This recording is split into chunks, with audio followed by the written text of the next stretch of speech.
Isang pinagpalang araw sa inyong lahat. Tayo po'y magninilay sa salita ng Diyos, ang pinagmumulan ng awa at tawa ng ating buhay, ang salitawa. Ano ba ang laman ng ating panalangin? Sa palagay ko lahat naman tayo ay nasubukan na o may karanasan na tayo ay nanalangin, tayo ay nakipag-usap sa Diyos. Pero ang tanong, ano ba kadalasan ang laman ng ating panalangin? Kapag po tayo ay lumalapit sa Diyos, nagsusumamo sa Diyos, kadalasan ang daladala natin ay yung personal natin na bagahe, yung mga daladala nating pighati, mga intentions natin, o kaya naman yung mga nais natin na ipagkaloob ng Diyos sa buhay natin, o yung mga kahilingan natin.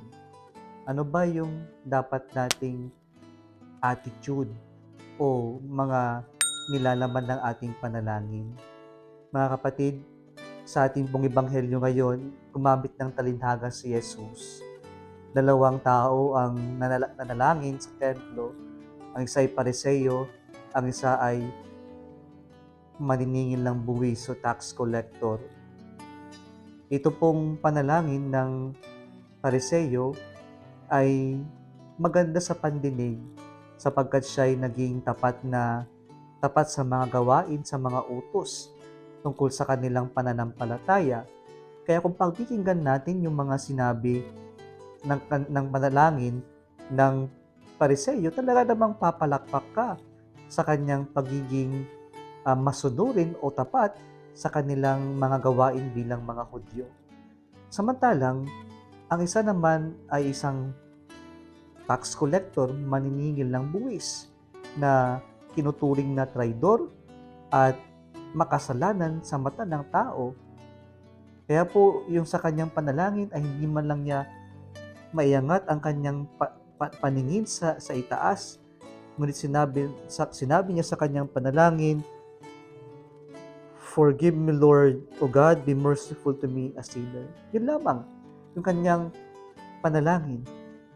Pero sa bandang huli, nakita po natin ang kinalugdan ng Diyos, ang pinakinggan ng Diyos sa panalangin ay yung galing sa maniningil ng buwis.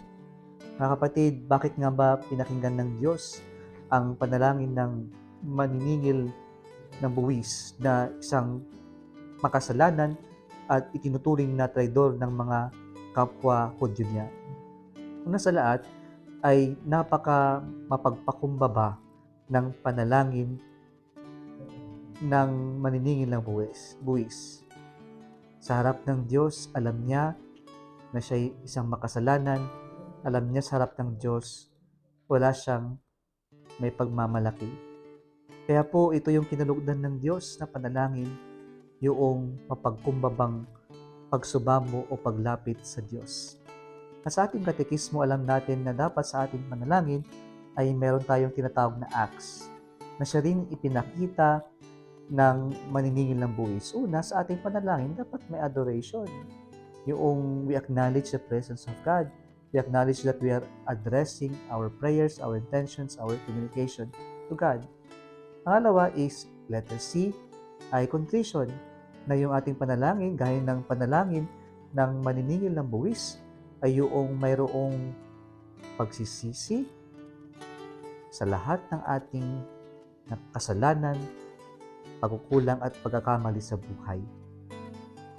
Pangatlo, T, thanksgiving, na sa ating panalangin dapat hindi mawala yung pagpasasalamat natin sa lahat ng biyayang natanggap natin sa Diyos. At pang-apat lamang yung supplications, yung mga nais nating ipagsumamo sa Diyos, yung mga kahilingan natin na nais nating ipagkaloob para sa atin, hindi lang para sa atin, higit sa lahat para sa ating kapwa. Nawa, itong sa ating panalangin ay matuto tayo ng tamang attitude, mapagpakumbaba, at yung mga tapang laman ng ating panalangin, adoration, contrition, thanksgiving, and supplication.